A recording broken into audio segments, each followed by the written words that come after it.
dernière considération et les quelques précisions en tout cas pour les absents qu'il y a d'un côté comme de l'autre. Les équipes bien stoppées par Boka qui était sur le flanc gauche. Hayashi, le ballon flirte avec la ligne. Excellent retour de Daniel Opare, pas si excellent que ça parce qu'il n'a pas pris le ballon avec un ballon dans l'axe et une faute. Penalty directement. La faute est donnée à l'endroit évidemment du contact. Voilà, la correction est faite. Ce qu'il a annoncé en tout cas dernièrement dans une interview chez nos confrères de la DH, si mes souvenirs sont bons. Alors Bruls, notamment, oui c'est Bruls qui y va et c'est arrêté, c'est bien repoussé d'ailleurs par Gallier. Il avait choisi le côté ouvert à Saint-Tron. À un moment je dis ça évidemment, Wolke Janssens lui perd le ballon.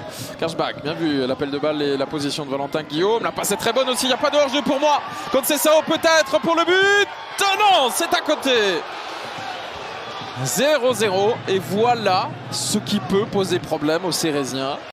Poati n'a pas vraiment profité de ce coup de coin. Je pense que la phase c'est pas du tout ce qu'on voulait faire. Attention à cette nouvelle infiltration. Wagner, le centre au deuxième. Mbo qui frappe, c'est à côté. Le crochet avec Conceição, pas de faute. Junior Monsoni toujours avec sa vitesse là qui va rentrer dans le rectangle. Non, le centre et l'arrêt de Daniel Schmidt. Oh, quel réflexe de la part du portier japonais là, franchement.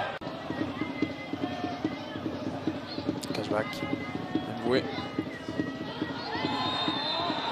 Faute. Faute de Mboué. Attention, il a déjà une carte jaune. Hein.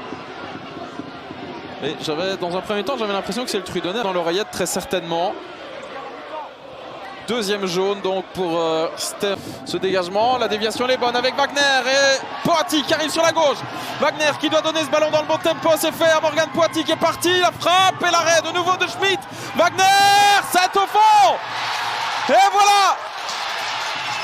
Les Cérésiens à hauteur d'une reconversion et d'un contre à la vitesse de l'éclair qui viennent d'être réduits à 10. Et ça c'est peut-être un petit signe du destin dans cette partie. Puis le ballon relâché par Schmidt, la défense qui suit de manière un petit peu lente aussi.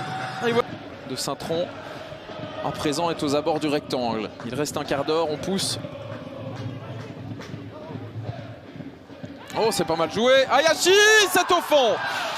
À l'instant, je vous dis qu'il commence à pousser Saint-Tron et finalement, il n'aura fallu qu'une possibilité réelle. Au moment où on attaque ce dernier quart d'heure, eh bien, les Trudonnaires font le boulot. Ça a été vite, trop vite là pour Serein. Regardez, hein. L'espace laissé. C'est quand même incroyable parce que Hayashi, il est entre 4 défenseurs. Mais à ce niveau-ci, avec le contexte, l'absence de points et la dernière place avant de commencer ce match de Serein, on doit être exigeant. Et ça, attention, c'est le deuxième. Bah oui, directement, c'est Gianni Bruno. 1-2 en 2 minutes seulement. Les Trudonnaires qui font la différence. Vraiment, au moment où ils ont commencé à appuyer un petit peu sur l'accélérateur. Les deux premiers étaient pas bons.